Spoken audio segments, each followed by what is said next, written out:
que fazer quando você pega um caso de execução de pensão alimentícia e o devedor tenta a qualquer custo frustrar essa execução? É sobre isso que eu vim falar com você nesse vídeo.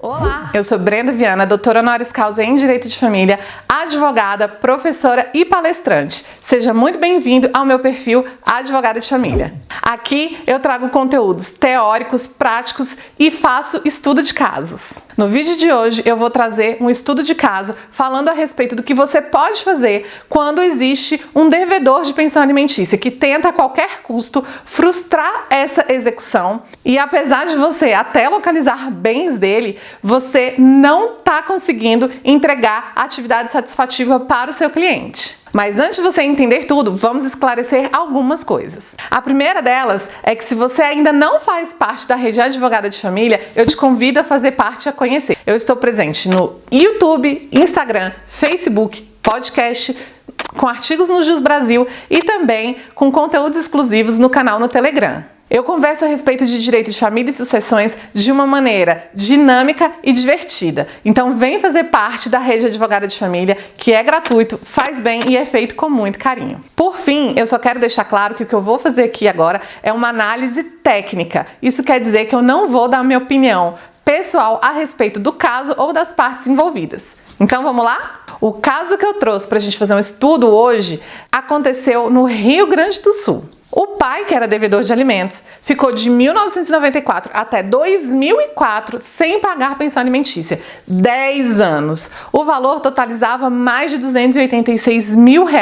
E já atualizado, na época do julgamento, já estava para mais de R$1.300.000. Se você já atuou em direito de família, já atuou em casos de pensão alimentícia, você sabe que quando a parte ela não quer pagar, ela se utiliza de todos os meios para frustrar, então, a execução.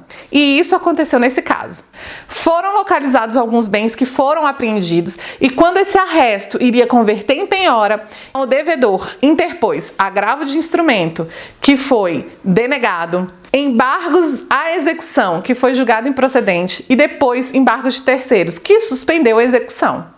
E daí eu te pergunto, se fosse um caso seu, o que você faria? Tendo em vista que você já localizou bens, já fez a apreensão desses bens, mas mesmo assim você não consegue entregar na mão do seu cliente o direito palpável para ele, o valor que ele precisa receber. Nesse caso, o advogado da parte credora, mesmo com os bens que estavam lá apreendidos, fez a solicitação para o juiz, fundamentando no artigo 529 e solicitou então o desconto em folha, que foi deferido. E daí já era de se esperar, né, que o devedor, que já estava utilizando todas as ferramentas possíveis para frustrar essa execução, brigou até chegar no STJ com um recurso especial, argumentando que o artigo 831 diz o seguinte: a penhora deverá recair sobre tantos bens quantos bastem para o pagamento do principal atualizado, dos juros, das custas e dos honorários advocatícios. Ele queria dizer então que não era possível, tendo em vista que já tinham bens apreendidos, que não poderia ser feito então o desconto em folha.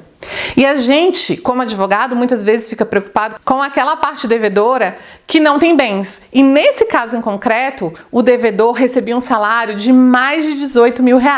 E veja, passou 10 anos sem pagar e utilizando de todos os meios e ferramentas para tentar frustrar a execução. Só que quando chegou no STJ, a ministra Andrighi utilizou então o fundamento do artigo 4º do CPC, que diz: as partes têm o direito de obter em prazo razoável a solução integral do mérito, incluída a atividade satisfativa. Não basta só entregar o direito à parte, tem que também entregar para ela o poder de exercer esse direito. Não adianta dizer, sim, ele tem que pagar, e ele nunca receber. E aí também ela fundamentou utilizando o artigo 139, inciso 4º, que diz que o juiz dirigirá o processo conforme as disposições deste código, incumbindo-lhe determinar todas as medidas indutivas, coercitivas, mandamentais ou subrogatórias necessárias para assegurar o cumprimento de ordem judicial, inclusive nas ações que tenham por objeto prestação pecuniária. Então, se por um acaso chegar no seu escritório uma causa de execução de alimentos,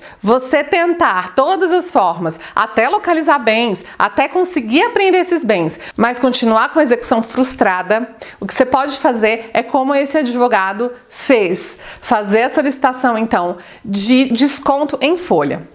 E olha só que interessante, foi determinado 10% só, o que significa dizer que ele levaria 72 anos para pagar aquela dívida no valor que estava de mais de R$1.300.000. Que bom então que o STJ entende que ainda que existam bens, é possível fazer a solicitação do desconto em folha, para que seja entregue então atividade satisfativa para o cliente. Então, se por um acaso chegar no seu escritório algum caso onde você até consegue localizar bens, mas você não consegue entregar o dinheiro efetivamente, o direito para o seu cliente exercer, quem sabe você não pode utilizar essa solução também. Eu espero que você tenha gostado. Se gostou, deixa um curtir para mim. Não esquece que essa semana eu vou estar tratando a respeito de ações de alimentos. Então, se você tiver alguma dúvida, se você tiver alguma sugestão, se você quiser que eu aborde algum tema, deixa para mim aqui nos comentários. Um grande beijo para você e até a próxima!